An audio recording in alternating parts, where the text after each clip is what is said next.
Seja muito bem-vindo, seja muito bem-vinda a mais um episódio do podcast Ponto de Encontro, a parada obrigatória do propagandista, do consultor da indústria farmacêutica que deseja e que quer alcançar alta performance. Hoje, tendo a grata satisfação de receber aqui Israel Ducler. Eu vou tentar falar o som, não, homem chique para danar, homem internacional que eu estou trazendo aqui para o podcast hoje para falar um pouquinho sobre esse mercado não retail, oportunidades, desafios aí dessa carreira que muita gente quer, deseja, mas que não é esse mar de rosas que muitas vezes as pessoas acreditam que seja.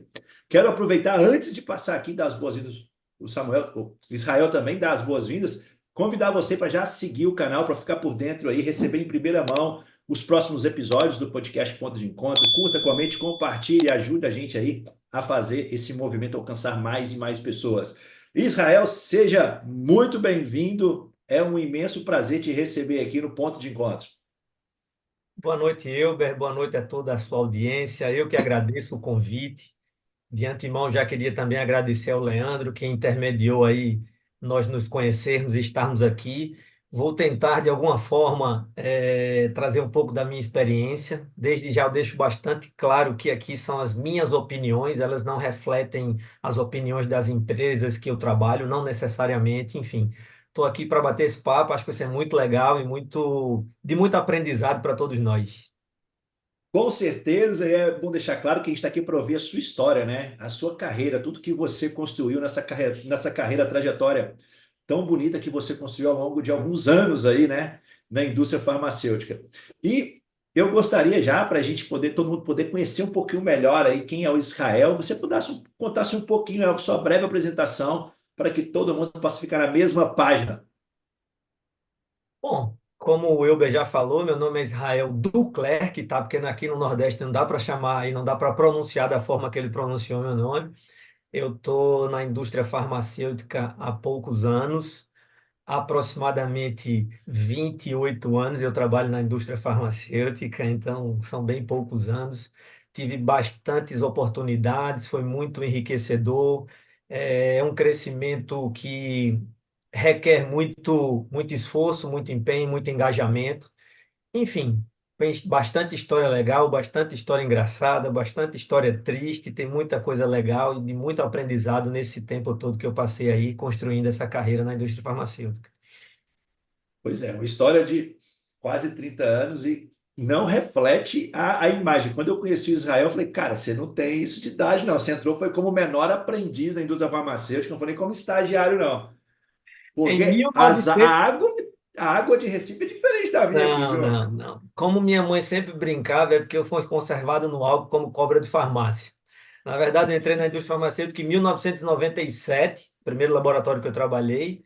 Nesta época, eu tinha em torno de 23 anos. Eu vinha do mercado que não era um mercado da indústria farmacêutica, não era disso aí, era um mercado de varejo, trabalhava com pilha, era promotor. Foi meu primeiro emprego formal como promotor de vendas de uma empresa como o Pires, e aí entrei na indústria farmacêutica. E aí eu passei esses anos todos aí. Então hoje eu tenho 51 para 52 anos. Maravilha. E me fala uma coisa, Samuel. Samuel acabou de entrar aqui. Ô, Israel, o que que te chamou a atenção para você vir para migrar, sair desse mundo da pilha que você falou, né, do mercado do varejo das pilhas e vir para o mercado farmacêutico? O que que foi que te seduziu, que fez brilhar os olhos aí para essa transição? A primeira história interessante, nada. Eu não sabia nem que existia esse mercado. Essa é uma história bastante interessante na minha vida e de quando eu cheguei na indústria farmacêutica. Vou contar essa história bem breve. Eu estudava na escola de marketing, administração e marketing aqui em Recife. E era uma escola onde todo o pessoal da indústria de varejo e também da indústria farmacêutica, que eu não tinha esse contato com a indústria farmacêutica, todo mundo frequentava essa faculdade, fazia essa faculdade, era um excelente network, uma excelente movimentação no mercado local, e todo mundo estudava. Eu tinha um amigo que já estudava lá, e aí eu ingressei nessa faculdade, fazer faculdade de engenharia química, passei, mas minha mãe não tinha condição de pagar a universidade privada, e eu fui estudar na faculdade de marketing, já pagando com o meu salário aí de promotor de vendas. Certa feita, uma amiga da sala da minha turma, ela namorava com um vendedor que era da mesma empresa que eu. Obviamente, eu apresentei ela a ele, enfim, eles namoravam juntos. Nessa época, esta empresa começou a fornecer computadores para os vendedores, algo inimaginável, né? O acesso à informática naquela época era muito complexo. E aí ela por intermédio de uma amiga, soube de uma vaga na indústria farmacêutica. Tinha aqui, não sei nem se existe, mas hoje CAA, que era questão de, né, de currículos Existe e ainda, tal, de e tal. estágios. E tal. E aí ela Centro soube, de integração escola-empresa. Eu pronto, isso também aí, fiz o estágio por lá. isso aí.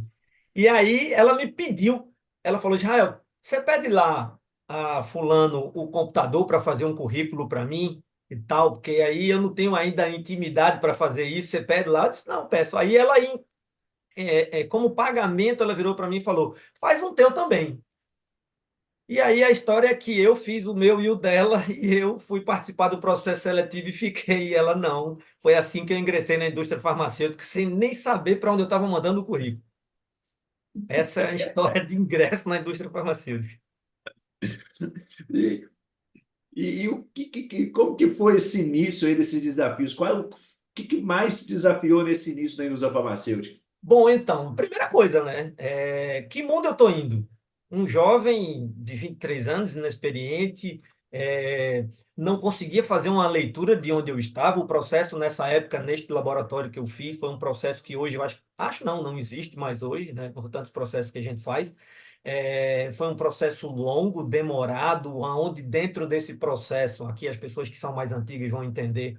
Dentro desse processo, você fazia provas, você estudava, você ia para casa, voltava no outro dia e estudava, um processo seletivo que durava 5, 6 dias, enfim, algo muito complexo. Eu vou até atropelar um comentário interessante, mas assim, o GD, à época, foi visitar a minha casa, saber quem era a minha família, foi ver aonde eu iria acomodar as amostras, foi ver como era o comportamento da minha família, enfim, tudo isso. E o mais interessante, assim, voltando um pouco sobre esse processo seletivo, o mais interessante foi o amigo vizinho, vindo de São Paulo, que chegou em Recife com 11 anos de idade, nós fomos criados juntos. Ele entrou neste mesmo processo por intermédio do irmão dele, que já trabalhava na indústria farmacêutica, mas a gente, moleque, assim, não ia se interessar. O que é que ele faz? Não sabia nem o que é que ele fazia, só sabia que ele trabalhava no laboratório X. E aí estamos indo para a final, indo não, eu fui para a final, não sabia. Nessa época, o meu amigo não contou nada, não comentou nada que estava fazendo um processo seletivo. Eu fui para um hotel. Quando cheguei no hotel, encontro com ele lá, meu melhor amigo, meu compadre, enfim, somos irmãos. E a gente se encontrou embaixo do hotel. Esse cara, e aí tá fazendo o quê? Eu disse, não, estou no processo. Eu disse, eu também tô. Ah, é? Que legal e tal. Poxa, que massa. Então vamos lá. Eu fui o primeiro a ser chamado. E aí eu subi. Quando fiz a entrevista, estava o GD e o regional. Nessa época, obviamente, nesse momento já tinha sido a peneira, tinha 2 vagas, eu não sabia disso, já era a peneira final só para ter aquela aprovação do regional. E aí eu subi, fiz uma propaganda, né? Naquela época o GD estava lá com ajuda visual de 2 páginas. Eu não sabia nada do que estava escrito ali, eu não entendia nada, via que tinha um gráfico, não sabia de nada que estava ali. Fui lá. é, Dentro do que eu entendi, eu falei um pouco e tal, a mensagem, aquela coisa. E eles apertaram minha mão e disseram que eu estava contratado. Perfeito. Aí eu desço o elevador, tá o meu amigo esperando. Aí eu bato nas costas dele e digo assim, cara, vai lá que é tua. A minha eu já garanti, vai lá e garante a tua. Ele subiu e aquilo desestabilizou ele. E ele é um cara que, poxa, tá anos-luz Pô, aí de indústria farmacêutica, um cara que viveu e viveu muito tempo aí na indústria farmacêutica, um cara que muito bom, e desestabilizou ele. Ele subiu e ele não foi aprovado. Aí o GD, que já o conhecia e via que ele tinha um grande potencial, pediu ao regional que desse uma nova oportunidade. E a gente brinca até hoje, eu e ele, que no outro dia o regional disse: você não vai fazer propaganda de remédio, você vai vender pilha. Aí ele brinca até hoje que ele diz assim: aí, Israel, eu botei pilha até no teto do hotel. Onde ele queria pilha, eu coloquei pilha. Então ele fez um excelente trabalho lá de promoção e propaganda com a pilha e ele conseguiu ficar e nós dois ingressamos juntos nesse laboratório e passamos um bom tempo lá. Foi assim que eu É, entrei na indústria legal. farmacêutica. Casos de fortuitos da vida, né, que vão trazendo a gente, aí as coisas vão ficando, a gente vai gostando do negócio e vai ficando, quando a Sussa deu 28 anos.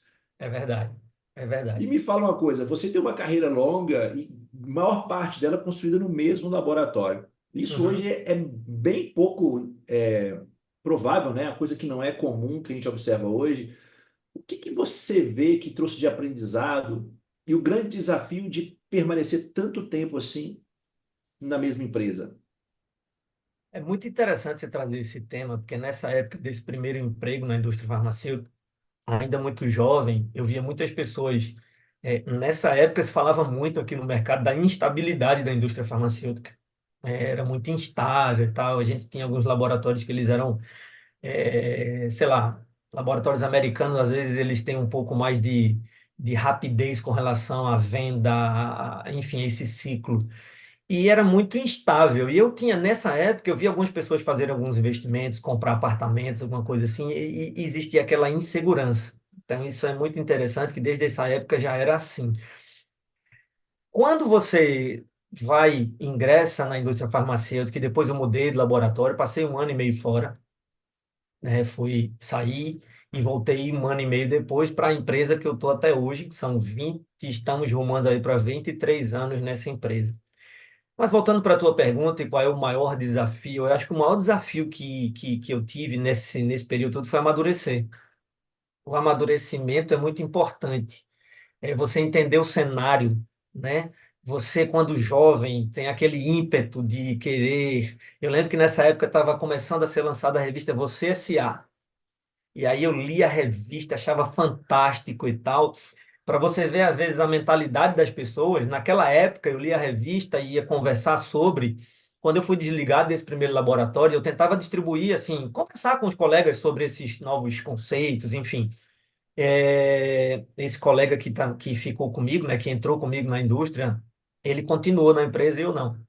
E ele falava que o GD à época virava para ele e falou o seguinte: não, ele era muito empreendedor, não era para ser da indústria farmacêutica, porque eu era muito empreendedor, cheio de ideias novas. Veja que contradição a gente vive no mundo de hoje, né? Então, foi muito difícil trocar o ímpeto pela cautela durante esses anos todos, escutar os mais experientes.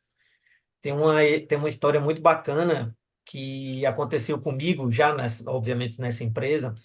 Eu sempre fui um cara que falava que queria uma. E vale, deixa eu fazer um adendo aqui, né? Eu trabalhei no primeiro laboratório, eu trabalhava na linha retail, no primeiro laboratório. Esse nome é meio esquisito para mim, tá? Porque nunca usei aqui, nunca se usou tanto esse termo. Eu sei que a gente fala um pouco desse termo aí quando a gente está falando um pouco mais nas questões de negócio, marketing, mas enfim, aqui não é, então às vezes pode fugir de mim aí, vir farma, especialidades, cuidados especiais, cuidados primários. Na Nesse segundo laboratório, eu já entrei direto em cuidados especiais, que já foi uma coisa assim, que foi um milagre também, né? Naquela época, porque existia vagas, foi o último processo que eu fiz que tinha 15 pessoas numa sala fazendo dinâmica de grupo e tal, essas coisas que não existem mais hoje, né? E aí eu fiquei lá, então, enfim. Tinha uma colega que depois de ver eu trabalhando alguns anos já aqui, nesta empresa, aqui em Recife, era representante da linha hospitalar, ela virou e numa convenção, já no final da convenção, ela virou para mim e falou assim: olha, vem cá, sente aqui. Aí eu sentei do lado dela, ela não é nem tão mais velha do que eu, mas era uma pessoa que tinha mais tempo de indústria, mais experiente, e ela virou para mim: ó, eu sei que você quer crescer, eu sei que você quer um cargo gerencial e tal, acho que você tem que começar a pensar melhor nos comportamentos, como você age, como você se apresenta, em que lugares e tal. Então foi a primeira chamada, digamos assim, ou a primeira chamada à realidade, Uma a orientação e orientação chamada à ali. realidade que eu tive. Isso foi super importante escutar dessa colega. Eu falo disso até hoje. Todas as oportunidades que eu tenho, eu falo, porque às vezes os jovens, como eu fui, são muito impetuosos e às vezes não conversam, não escutam. Enfim, eu acho que o mais difícil, que foi a tua pergunta principal e original aí sobre esse tema agora, foi justamente amadurecer, poder eh, não deixar o ímpeto ser mais forte do que a cautela, de escutar os mais velhos e de entender o ambiente em que você está inserido, né? Entender as pessoas, conhecer as pessoas, Não, respeitar as pessoas, isso, por isso aí. é muito legal que você está trazendo, porque a gente, muitas vezes, no ímpeto de querer fazer a coisa, a gente acaba atropelando muitas vezes o processo, o tempo. É natural, né? O vendedor quer crescer rápido, ele tem essa ambição, a grandes vezes, na maioria das vezes, e acaba atrapalhando. Eu queria te fazer uma pergunta sobre essa cautela, esse ímpeto, que eu acho que é uma coisa muito importante a gente falar, esse equilíbrio. O que aconteceu como um grande divisor de águas para que a cautela se tornasse aí algo mais recorrente na vida profissional do Israel? Muito legal. Exatamente o ímpeto de surgir uma vaga na época era um cargo estava se implantando a área de segmentação de mercado dentro da empresa, e aí foram escolhidos alguns representantes, na época, até na linha hospitalar se chamava de representante, à época ainda, para que eles liderassem isso como conhecedores do mercado que eles estavam, para liderar essa visão de de você poder fazer hoje o quê? Quem são os médicos, né? Player mais A, B, C, fazer todo esse estudo hoje, enfim, a época, né? E eu fui participar desse processo pelo ímpeto. Eu fui participar desse processo, eu afrontei, digamos assim, a minha gestora na época, eu disse, eu quero participar, e ela muito sabidamente disse, vá participar.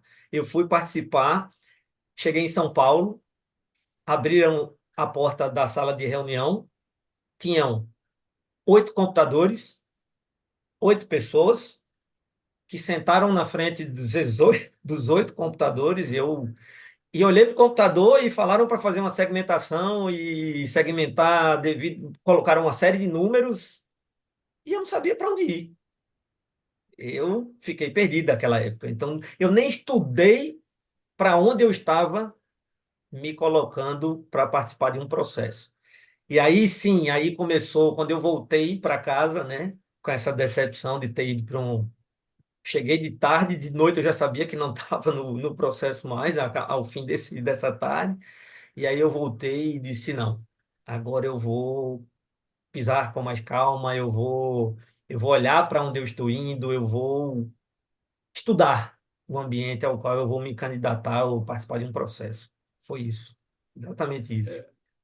Interessante porque eu vejo muito isso hoje nas conversas que eu tenho com pessoas no Brasil todo. Muitas vezes uma ambição de querer fazer uma transição de carreira, mas falta do delay de tempo para poder fazer essa transição. As pessoas querem acelerar processos que não devem ser acelerados naquele momento e acabam atropelando os pés pelas mãos e causando transtornos que não precisariam ser passados naquele momento por falta de ainda de uma maturidade maior, de uma vivência maior. Isso é muito interessante. Eu lembro que na minha carreira também eu tive uma oportunidade que eu queria ser gestor e o meu GR falou para mim assim: quando eu tiver uma vaga que eu ver que você tem chance, eu vou te indicar. Enquanto eu não sentir que a vaga você vai ter chance, eu não vou te deixar. E teve uma, e não tinha tantas vagas aqui em Minas, eu não poderia migrar para outro estado, porque minha esposa é funcionária do estado e eu era rap do interior, então eu tinha um tanto de agravante. E surgiu uma vaga, eu falei: essa aí, eu falei assim: você não vai nessa. Porra, fiquei pé da vida para não falar uma palavra feia aqui, engoli o seco, falei. Aí na outra vaga, ele me ligou e falou assim: essa eu tô te indicando se você quiser.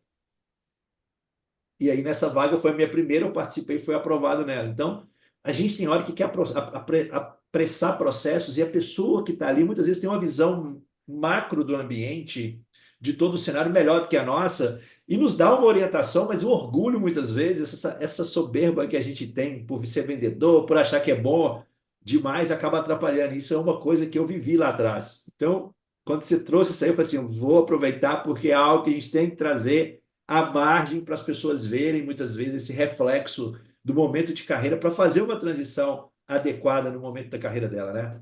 Se você me permite, Elber, um breve comentário a respeito disso. Eu li, estava pensando sobre a nossa conversa de hoje e olhando, que está super pautado entre trabalhar no não retail, ou no retail e para o não retail, que momento, que e está todo pautado sobre isso, sobre ter cautela, sobre não ser tão afobado, sobre escutar os mais experientes e tentar. Enfim, é muito difícil. Às vezes você não sabe, você não sabia se seu chefe à época, seu regional, ele estava do teu lado de verdade ou não. Você não sabe se é verdade ou não, né? Então, assim, eu acho que essa relação de confiança é muito importante. E eu acho que isso rege Muito, muita coisa do que a gente está conversando aqui hoje e vai conversar ainda.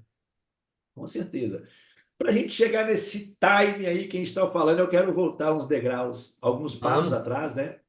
Para te fazer uma pergunta. Você tem uma experiência sólida aí no mercado retail e não retail, e as pessoas hoje querem fazer essa migração para o mercado não retail, mas muitas vezes não sabem qual é a descrição das atividades que essa pessoa tem que fazer ali. Então, quais são as grandes diferenças no que tange ali o trabalho do profissional, seja o propagandista, né, na nomenclatura propagandista, e na nomenclatura consultor, na execução do trabalho mesmo? Eu gostaria que você fizesse, tanto no aspecto na relação profissional com o médico, como também o entorno da função, que também reflete diretamente na complexidade do trabalho. Bom. Mais uma vez eu queria ressaltar que eu vou dar a minha opinião a respeito, né, sobre como eu vejo esse mercado. Algumas pessoas podem discordar, algumas pessoas podem concordar, mas como eu vejo essa diferença. Eu acho que quando a gente começa a analisar os personagens desses dois ambientes, eles começam com as mesmas pessoas, ou os mesmos personagens. O rap e o médico, o CT e o médico. Começa daí a relação. Seja no mercado não retail ou retail, qual é a primeira pessoa que você faz contato? É o médico, porque a prescrição dele sempre vai ser soberana. É o que ele define como tratamento. A partir daí, começa a haver a bifurcação. Quando você trabalha no mercado, e aqui, pelo amor de Deus, eu não estou querendo desmerecer o trabalho de ninguém, porque eu trabalhei no não retail, sei como é difícil quando você tem cinco concorrentes dentro da sala, cinco grandes players falando da mesma classe de medicamentos, todas grandes empresas, e você tendo que convencer o médico para prescrever o teu. Então, isso é muito difícil. Eu sei o quanto isso é difícil e o quanto isso necessita de uma série de coisas aí que a gente vai conversando ao longo disso, da nossa conversa. Mas, enfim, é você e teu médico. O teu médico, a partir dali, ele vai fazer uma avaliação, talvez, baseado no que o paciente dele fala com relação ao preço, custo, e ali a prescrição do médico vai para a farmácia. E, obviamente, que nos dias atuais pode chegar na farmácia e haver uma troca, sei lá, enfim, Exato. são questões atuais. Mas, assim, o médico prescreveu, o paciente pegou a receita, vai para a farmácia. Ponto. Esse é o ponto principal. Quando a gente passa para um mercado de especialidades, o médico se convenceu daquilo, o médico entende aquilo, ele vê o teu produto como um produto diferenciado. Ele vai prescrever e ele vai pedir aquele produto. Primeiro, esse produto não está na farmácia. Então, ele tem que ter aquele produto dentro de alguma instituição. Se aquele produto já não está dentro da instituição a qual ele trabalha, seja um produto hospitalar, seja um produto oncológico, esse produto tem que passar por um processo de padronização para ali estar. Para passar nesse processo de padronização, você vai ter que falar com vários players dentro do hospital. Deixa eu fazer um adendo aqui, que eu vou falar alguns termos em inglês aqui. Quem me conhece sabe que eu sempre brinco nas reuniões que é muito marqueteiro as palavras e tal, mas assim, a gente já fica tão enraizado na nossa cabeça que acaba falando players, ou seja, você vai passar por várias pessoas dentro do hospital. Você vai ter que conversar com o comprador, com o farmacêutico, com o comitê de padronização, você vai ter que conversar com o CCIH para saber que tipo de risco tem de ter aquele produto dentro do hospital. Isso quando eu estou falando de um produto hospitalar. Todo esse processo, ele dura um certo tempo para acontecer. Só que você é vendedor, você tem que ter o teu produto lá. Então, eu acho que daí já parte uma complexidade. Você tem que estar preparado para lidar com todos os players que estão lá dentro de uma instituição como um hospital, a partir do momento que você trabalha com um produto hospitalar. Quando você trabalha com um produto oncológico, é parecido, só que aí existem pagadores, existe governo, que é o grande pagador, o maior pagador que a gente tem, existem protocolos de utilização das drogas, existem comparativos sobre elas, se elas podem naquele momento ou não, primeira linha, segunda linha, terceira linha. Então eu acho não, tenho certeza que a grande diferença está no ecossistema que envolve as duas searas aqui, ou os dois mercados que a gente está falando, o mercado de especialidades ele é muito grande. Você precisa falar com muita gente. Dentro da empresa que eu trabalho hoje, para você trabalhar com um medicamento desse, você tem que lidar com pelo menos 10 pessoas para fazer a coisa acontecer. Você imagina lá fora, quando você está lá na rua trabalhando com ele. Quando você precisa estar dentro de um mercado público, de um mercado privado, existem muitas pessoas que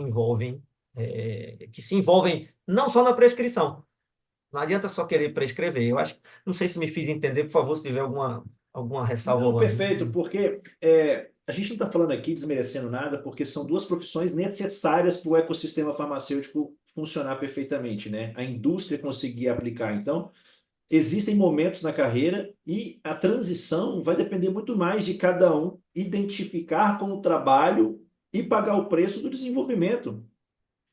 Não tem nada a ver aqui com relação o consultor técnico é melhor do que o representante. Não está nesse mérito, porque o desafio na profissão hoje, em ambos os lados, é cada vez mais difícil.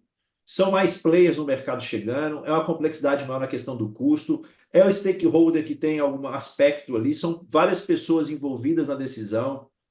Então, é interessante para quem quer fazer essa migração entender dessa complexidade para saber, cara, faz sentido para minha carreira? Está alinhado com o que eu gosto? Porque eu já ouvi falar, eu não tenho experiência no mercado não retail, mas pelas experiências que eu converso com profissionais como você, que tem uma bagagem grande, outros profissionais que também trabalham nessa área, é um mercado que vai exigir de você uma necessidade de estudo muito maior do que no mercado retail hoje. Até mesmo pela complexidade dos medicamentos, na questão de. A, puxa, fugiu agora. Mas em vários aspectos aí, mais técnicos que não é minha área, então, que vai refletir. Então, nesse ponto, o que, que você vê como grande diferença na questão de habilidades que diferenciam um do outro? Entendeu a Elas, pergunta? não Na sei, execução da tarefa, assim, o que que é? Porque tem diferenças um do outro, correto? tem, O que que tem. não pode, o que além daqui eu tenho que ter aqui também? Eu vou responder a tua pergunta começando por quando você estava comentando aí, falando, eu lembrei de um detalhe importante. O rap e o consultor, né? Existe muito essa coisa do rap para o Sim. consultor. O que é que o consultor tem que o rap não tem? Por que é que eu não sou consultor? E eu digo isso porque eu vivi tudo isso né, tem a diferença salarial e tal, essa coisa toda. Eu vou tentar aqui, de novo, a minha opinião a respeito disso. Eu não sei quais critérios as indústrias usam para fazer essa diferenciação, mas acredito que dentro da minha experiência eu consigo enxergar da seguinte forma. Quando você vai comprar um carro, você vai lidar com o consultor comercial. Esse consultor comercial ele está ali para tirar todas as suas dúvidas, entender a tua necessidade e encontrar uma solução. Quando a gente trabalha no mercado retail, a gente está ali com um produto. A gente, óbvio, o médico tem necessidades e a gente vai descobrir essas necessidades. Quando a gente vai para o mercado de especialidades, o médico não quer saber que na tua empresa existe gerente de acesso, gerente de marketing, gerente de público, privado. Não. Ele olha para você enquanto consultor e ele quer que você solucione o problema dele.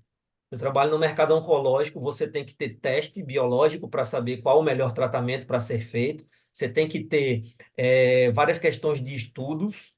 Então, o trabalho do consultor é muito mais complexo e a grande diferença é relacional. é de relacionamento, quando eu olho para os dois mercados. Você tem que permear muito bem em todo esse mercado aqui. Você tem que conhecer todo mundo muito bem.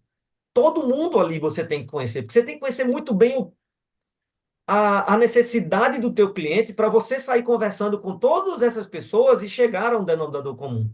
E quando você fala de estudo, na indústria farmacêutica, isso é condição sine qua non, a pessoa ter um grande conhecimento técnico. Isso é ímpar, não tem como, né? Quando a gente começou a estudar sobre, era características, benefícios, concorrentes, tal, várias técnicas de vendas que saem mudando de nome de laboratório para laboratório, enfim, essa coisa toda. Só que no mercado de especialidades, eu vou trazer para a oncologia especificamente, que é onde eu trabalho hoje, eu tenho mais experiência, mas se existe isso em todo o mercado de especialidades, muitas das vezes o consultor ajuda o médico no diagnóstico. Então, assim, ele tem que estar muito atualizado. E trabalhando em oncologia, todo dia sai algo novo. Eu trabalhei no mercado de diabetes, eu trabalhei no mercado de cardiologia, eu trabalhei no mercado de anti-inflamatório, e a gente sabe que essa coisa não acontece desse jeito. Não acontece essa mudança assim. Você está aqui hoje, eu estou conversando contigo aqui hoje, e de repente está saindo alguma coisa aí falando de um produto que pode ser meu, que é associado a um produto Y, amanhã vai fazer a diferença na vida de algum tipo de paciente que tem um tipo de tumor. Então, essa rapidez e esse conhecimento técnico, e hoje a gente vê as discussões. Eu lembro que quando eu entrei na oncologia, eu já entrei como gestor, porque foi dentro da empresa que eu fiz esse movimento, e um diretor bateu nas minhas costas e falou assim: estuda, rapaz. E eu já tinha 10 anos de gestor, né? 10 anos, eu disse, caramba, estuda, rapaz. Quando eu entrava na sala, eu já começava a tremer na sala de um oncologista, né? Porque ele vai fazer uma pergunta e aquele coisa, enfim. Mas eu diria que a grande diferença é essa, ela está muito relacionada a estudo, ao teu medicamento e ao concorrente, que não é diferente dos outros. A diferença é que é muito mais complexo, existem muito mais nuances sobre cada medicamento, que não é a mesma coisa, como eu falei, dos mercados mais estabelecidos. E esses players todos que existem aqui, tanto internos da tua empresa, que toda empresa hoje tem um gerente de acesso, um gerente comercial, um gerente de médico, um MSL, enfim. Eu acho que não sei se me fiz explicar ou entender, mas Não, assim, perfeito. É essa questão que precisa ficar claro para quem quer fazer essa transição. O caráter da pergunta é mais ser uma questão tipo assim, de uma reflexão do profissional que fala hoje, porque a gente vê hoje um interesse assim desmedido com relação a essa exacerbado. migração. É todo mundo, e eu vejo, tem hora, pessoas que não estão preparadas ainda. Elas estão numa cadeira hoje de rap júnior, pensando em fazer uma transição para consultor técnico. E eu não vejo problema nenhum nessa transição acontecer, só que ela vai ter um tempo certo para ela acontecer. Então ela começa hoje, vou fazer um tanto de curso, porque esse curso está me habilitando para ir para lá. Particularmente, eu acho que não é isso, esse o caminho. Até mesmo porque, como temos recursos financeiros limitados hoje, eu não posso desperdiçar o meu recurso num curso que eu não vou aproveitar, numa mentoria que eu não vou extrair o melhor dela, porque não está no melhor momento. Então, como eu, profissional hoje, que quero fazer essa transição, eu posso saber se estou preparado para ela? Israel, você com essa experiência, o que você fala assim que eu poderia, de autorreflexão, para buscar o caminho de investir em treinamentos, em network maior, esse tipo de coisa? Olha, eu pensei bastante sobre essa pergunta, porque eu acho que ela é muito interessante, né? Às vezes alguém me aparece e diz assim: caramba, tu é gerente da empresa X, trabalha com oncologia, tem um currículo aqui, tem uma amiga que é um amigo, uma amiga que é louco para entrar na indústria farmacêutica e é farmacêutico ou tem alguma ligação e quer entrar. E eu disse, poxa, hoje, e é difícil de explicar, hoje, aonde eu trabalho, na linha que eu trabalho, não dá para entrar sem experiência. Não dá para ser uma pessoa que quer entrar na indústria farmacêutica.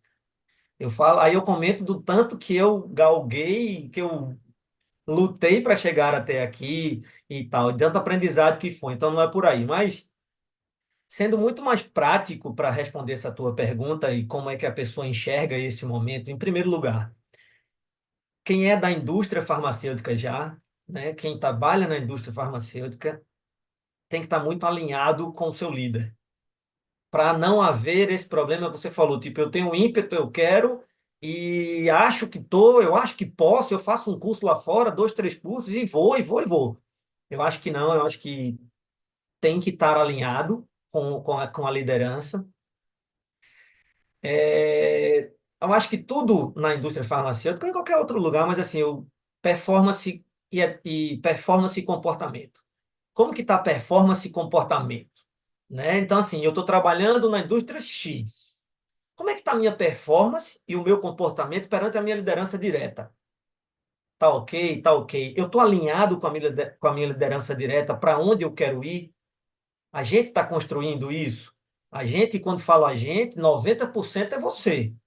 90% é você quem busca. Você tem que ir buscar o seu líder e dizer assim: eu quero isso. De outro lado, o teu líder também tem que enxergar se você está pronto ou não. Então, eu diria que está muito ligado à performance e a comportamento dentro da empresa que você já trabalha hoje.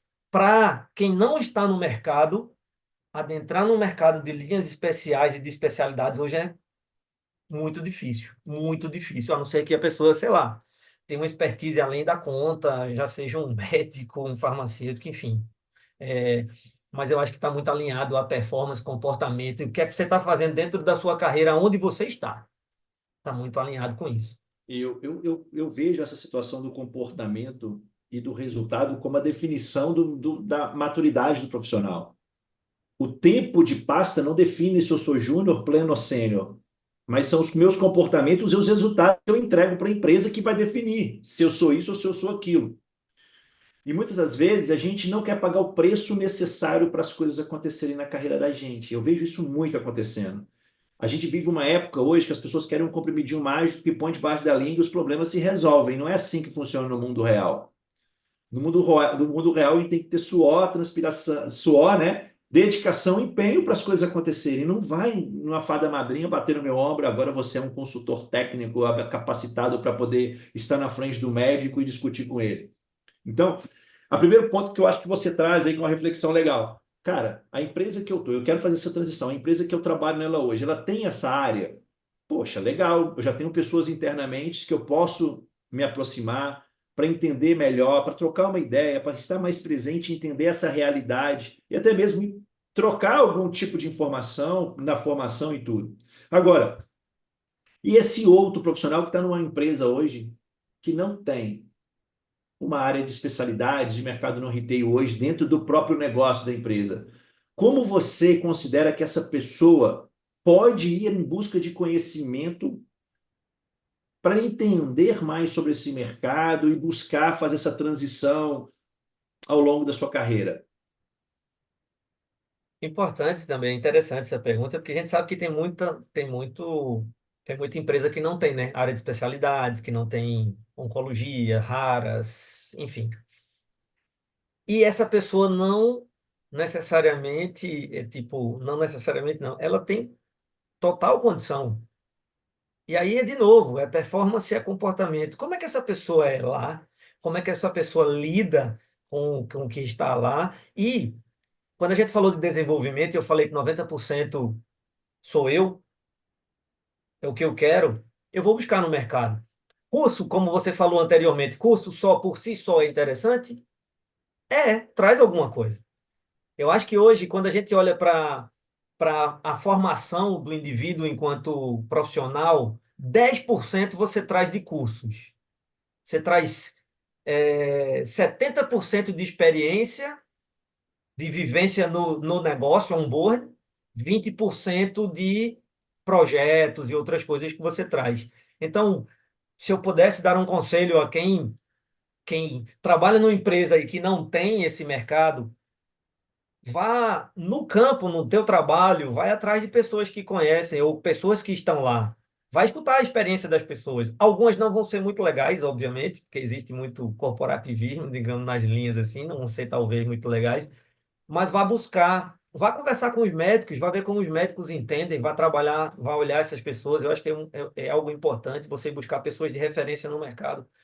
Eu sempre costumo perguntar para os reps, CTs com quem eu trabalhei, me fala o nome de um CT ou de um rap que foi referência para você, que é uma referência para você. Me fala o nome. E quando a pessoa fala o nome, eu pergunto por quê. E está sempre ligado a essa pessoa que sabe transitar por todos os lugares, que conhece todo mundo, que sabe lidar com as pessoas, que você vê que o médico responde a ele. Então, enfim, seja essa pessoa, vá procurar viver e conviver com outras pessoas e conhecer os outros mercados, que aí eu acho que as pessoas reconhecem isso no futuro. Já me deu gancho para poder trazer essa próxima pergunta para você, e hoje eu recebi agora um pouco antes uma mentorada minha me dizendo que conseguiu uma migração para o mercado não retail. Era do retail, ela conseguiu a migração para o não retail hoje. O Leandro, que está aqui, teve uma participação gigante nesse processo também, ele sabe o que eu estou falando. E uma coisa interessante, que é uma coisa que eu repito constantemente, Israel: dê o seu melhor, procure se tornar um profissional atraente para o mercado e faça mesmo que você acredite que ninguém está vendo. Sempre vai ter alguém de olho em você no mercado. E por que eu estou falando isso? Ela foi convidada para competir nesse processo com outros profissionais habilitados pelo trabalho dela no campo.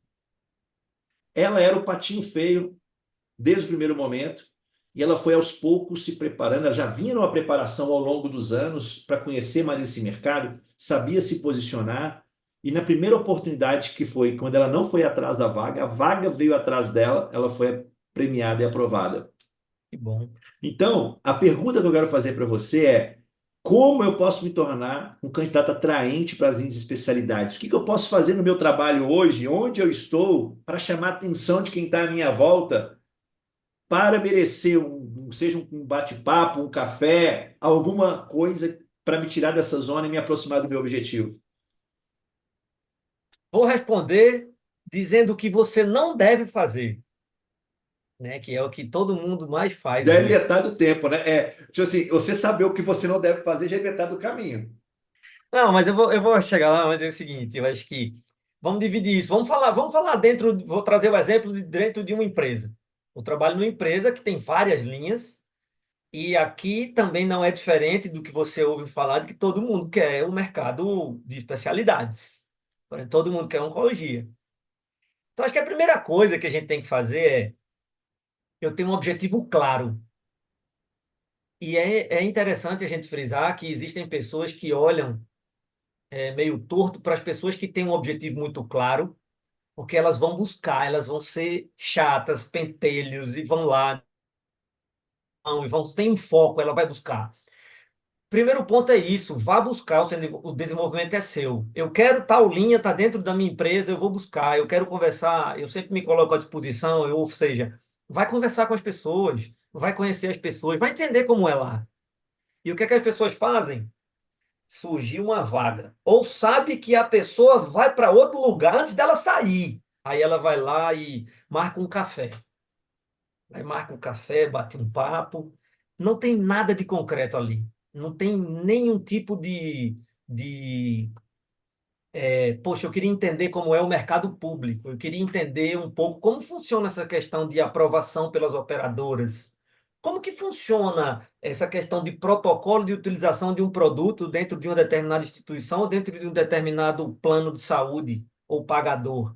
Você não tem uma conversa nesse nível, você vai ter uma conversa no conversar, entender, conhecer e tal. Então, se você quer e você tem foco, vai buscar as coisas que realmente interessam para aquilo. Vai procurar as pessoas para discutir o que realmente funciona dentro desse ecossistema diferente daquele que você trabalha.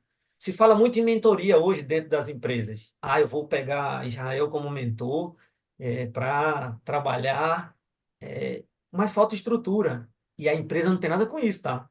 É quem quer que tem que querer e buscar, ir atrás daquilo que ele está, enfim, galgando como posição, como vaga. Então, enfim, eu acho que é mais ou menos por aí. Não sei se respondi mais uma vez, mas, enfim, eu acho que é por aí. A questão que eu sempre falo, Israel, é que o networking, a busca, ele tem que ser primeiro um interesse genuíno pela pessoa e não se beneficiar de alguma coisa. Então, eu não vou me aproximar do Israel querendo indicar, pedir ele uma indicação para a vaga. Cara, eu tenho que, primeira coisa, eu tenho que impressionar você para deixar uma porta aberta, pela minha busca, pelo meu desejo, pela minha vontade. No segundo, eu tenho que ter algo também de interesse naquela pessoa. além do aspecto do conhecimento, além do aspecto nacional, do conhecimento, né? O que que eu estou buscando com você? E construir uma história de relacionamento. A pior coisa que tem, eu lembro, é você abrir uma vaga e a pessoa fala: estou mandando meu currículo para a sua apreciação. Cara, se uma pessoa bate na porta da minha casa aqui, eu estou precisando do encanador. Cara, não é porque bateu na minha porta que eu vou abrir a porta para você entrar e quebrar minha parede e resolver meu problema. Quem Elber, está te indicando? Quem está te trazendo aqui? Qual que é a sua referência? Não é bagunça. é tão interessante isso que você está dizendo. Poxa, a gente trabalha hoje online. Tá tudo online. A gente está aqui, tem 5 devices aqui, tudo ligado ao mesmo tempo. Então tá tudo online. Então, veja como são interessantes as coisas. Uma vez eu fui fazer um processo seletivo dentro da empresa que eu estou, com pessoas que estavam dentro da empresa. Na época, eu, como gerente da linha hospitalar, fui entrevistar um colaborador da empresa. E, cara, basta entrar no site do RH da empresa, que tem aplicativos e tal, e eu vou ver toda a carreira dele, o que ele deseja e tal, porque tem isso, né? Hoje em dia, plano de desenvolvimento individual, toda essa coisa. E aí eu peguei dos últimos 3 anos. Dos últimos 3 anos, tinha escrito que ele queria ser oncologia. Eu era hospitalar.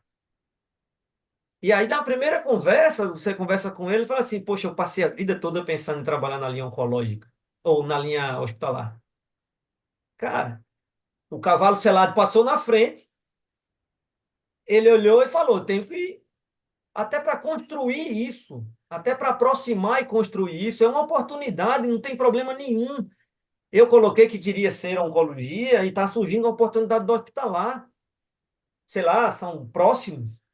É a oportunidade que eu estou vendo e eu queria aqui uma oportunidade, mas a maneira como você chega e como você coloca, feito o que você falou, é o tapinha nas costas e dizer assim, poxa, eu estou aqui, sou legal e tal, e não genuinamente querendo aprender ou querendo uma oportunidade de crescer. Além do que, a gente sabe, né, as performances que a gente tem dentro da companhia. É muito fácil saber a performance das pessoas, né? E não é só na companhia, não, que basta a gente ligar a rádio peão e pedir, enfim. Informação. É Exatamente. só isso. Então, eu acredito muito que relacionamentos são construídos. E a gente perde oportunidades muitas vezes por não saber construir relacionamentos. Hoje, as pessoas acham que, tipo assim, você está lá no LinkedIn, você está lá, gerente da oncologia. Cara, imagina o tanto de contato que você recebe com mais do mesmo, a mais do mesmo, né? Nada de novo, numa abordagem, tipo assim, poxa, estou vendo que você está aqui e tal, gostei de você. Cara, mas eu tenho que fazer algo diferente para chamar sua atenção, porque não faltam contatos que te pedem a mesma coisa. Mas não é chegar com uma melancia no pescoço e falar assim, eu sou diferente, então, olha para você ver, eu carrego uma melancia no pescoço. Cara, o que que você pode fazer para causar um primeiro impacto positivo que essa pessoa fala assim, cara, esse cara tem conteúdo, eu quero conversar com essa pessoa. Eu sinto que ela talvez não está preparada hoje, mas com orientação certa, com direcionamento certo, daqui um ano e meio, ela pode estar preparada para essa oportunidade. Essa visão, essa maturidade que eu vejo que falta para o profissional hoje, sabe? Eu abri um processo. Eu trabalho Todo mundo numa é seu amigo, né? Todo mundo é seu amigo nessa hora. Não, é interessante demais, porque, vamos lá, de novo, trabalho no mercado oncológico. No mercado oncológico, todo mundo se conhece. Todo mundo se conhece, todo mundo sabe. Eu tenho 2 posições em Salvador, 2 posições em Recife, 2 posições em Fortaleza. Gente, são 6 posições, 2 em cada grande capital. Se alguém sair, todo mundo fica sabendo, não é verdade? É É, rápido. Isso é rastilho de pólvora. Ok. E a posição é para trabalhar com determinado produto. Não é um mercado inteiro, é um produto para uma especialidade. É altamente target. Aí você vai fazer um processo seletivo com uma pessoa e ela não sabe qual é o nome do produto. Me conta. Você não precisa ser um expert. Eu vou usar a palavra que você falou. Você vê potencial na pessoa. Ela chegou e falou assim, ó. Eu acho que o produto é esse, ou o produto é esse, o mercado é esse, as pessoas que trabalham no mercado ou os outros concorrentes são esses, os maiores clientes são esses da região. Ela foi buscar minimamente, isso é a coisa mais fácil do mundo você conseguir. É muito simples. Você vê que a pessoa foi atrás, está ali interessado, quer saber tal. Caramba, isso é aí onde você vê o grande diferencial de quem quer realmente, de quem foi buscar realmente. Eu estudei o mercado, eu estudei o que aquela pessoa está indo, o que é que ela está buscando no mercado. É isso, esse é o diferencial. E eu vou ilustrar isso com um case real que aconteceu com uma grande amiga minha, cara. Ela fez uma migração no início do ano para o mercado de doenças raras. Ela estava em Muro, numa multinacional, foi para doenças raras em outro laboratório. Ela tinha uma oportunidade na vida dela e era o patinho feio. Ela estava correndo por fora, cara. Não tinha experiência no mercado de doenças raras. Era aniversário dela, ela conseguiu o contato do principal nome da doenças raras no estado. Cara, ela mandou uma mensagem pro médico assim: hoje é meu aniversário, eu queria um grande presente. Eu queria bater um papo com você, porque eu estou no processo da empresa tal e eu queria saber o que você me diz dessa oportunidade. O médico, que é um cara pica das galáxias, ele só respondeu a mensagem e falou assim: olha, só vou te responder porque é seu aniversário hoje, porque eu não faço isso com ninguém. Eu vou te dar tantos minutos daqui, tanto tempo. Cara, ela bateu um papo, ela foi para a reunião final, sabendo tudo o que tinha passado e Acabou, carimbou a vaga. Cara, acabou. mas ela teve ação, ela teve movimento, ela não ficou esperando o mundo, sabe? Ela foi atrás e está lá hoje super feliz fazendo um trabalho no mercado de doenças raras. Então, essa provocação aqui é para você que quer realmente, você demonstrar que quer e ter uma coisa do aspecto de pensar num plano de carreira que faça sentido para o seu momento atual. Não adianta você agora com 2 anos achar, com 3 anos, 5 anos, que você está pronto para ir para o mercado no retail. O que, que falta ainda? Conversa com as pessoas, entenda quais são as competências, as habilidades, não só técnicas, mas comportamentais também, que são importantes, necessárias nesse mercado. Antecipa o desenvolvimento e mostra o que você está fazendo. Aí, no momento certo, a oportunidade vai aparecendo, como apareceu para essa mentorada minha agora. Ela está vindo ao longo dos anos se preparando. E quando ela menos esperava, ela está numa grande empresa, veio uma proposta e foi aprovada. Não acontece mágica no mundo. Não tem fórmula mágica, tem método, processo, dedicação, suor, investimento de tempo, energia, recurso financeiro seu mesmo para as coisas acontecerem. Não vai acontecer da noite para o dia. Aí muita gente vai falar assim: nossa, mas ela tem uma sorte, né? Viu ela trabalhando no campo e gostou dela. É, ninguém viu tanto de noite, à noite, fazendo curso, estudando para as coisas acontecerem. Então, fica aqui essa provocação, essa reflexão aí, né, E Elber, para as pessoas. vai ter muito cavaleiro do Apocalipse no meio dessa trajetória dizendo que você não vai, você não consegue, isso não está certo, não é todo mundo que consegue, lá não entra e tal. Vai ter muito. Quando eu cheguei na oncologia, você olhava assim, eu vou falar para o mercado, eu estou falando do mercado, falando da empresa que eu trabalho, mas assim, você via que era uma bolha. Tipo, as pessoas já faziam esse tipo de relação para evitar que houvessem essas pessoas aí criativas e que tinham desenvolvimento e que iam buscar e que buscavam crescer. Não vai ser fácil, de todas as maneiras. Mas é possível, né? Total, E essa que é a total. grande questão. Vou trazer só uma coisa, que já que você está falando que é a palavra possível, eu, por exemplo, trabalho na empresa que tem uma linha gigante retail. E eu já trouxe pessoas para trabalhar comigo, porque elas estavam nessa área de quem estava buscando desenvolvimento, de quem foi atrás, de quem brigou, de quem estava ali e estava buscando realmente de verdade fazer a diferença, tanto nela quanto na vida dos pacientes. Então, não existe, pelo menos de minha parte, preconceito algum. Eu acho que é muito do que você quer e como você vai buscar. E como se demonstra essa vontade, né? Como que realmente eu vou vender isso aí no processo? Meu amigo, estamos chegando no final. Gostaria aí de pedir você para fazer as suas ponderações finais e que deixasse também alguns conselhos aí, conselho ou conselhos para quem está pensando, né? Ver como uma possibilidade de carreira futura esse mercado de especialidades. Bom, eu vou usar de uma frase que eu costumo dizer aqui para o pessoal que trabalha comigo. Não sei se é contemporânea do Leandro, mas enfim. Primeiro lugar, trabalhe duro, entregue e tenha. Quando a gente fala de entregar, tenha foco no resultado. A gente conversou aqui momentos atrás que é preciso ter performance. As pessoas têm que reconhecer. Você não trabalha num mercado filantrópico, é um mercado que tem que vender, então é um mercado que exige performance. Seja responsável por você, seja responsável pelas pessoas, seja responsável pelo negócio. Você é dono do seu negócio. A gente escuta muito aquela questão, você é gerente do seu território. Isso é muito bonito, mas seja de verdade engajado com o seu negócio. Tenha um propósito claro, tenha respeito pelas pessoas.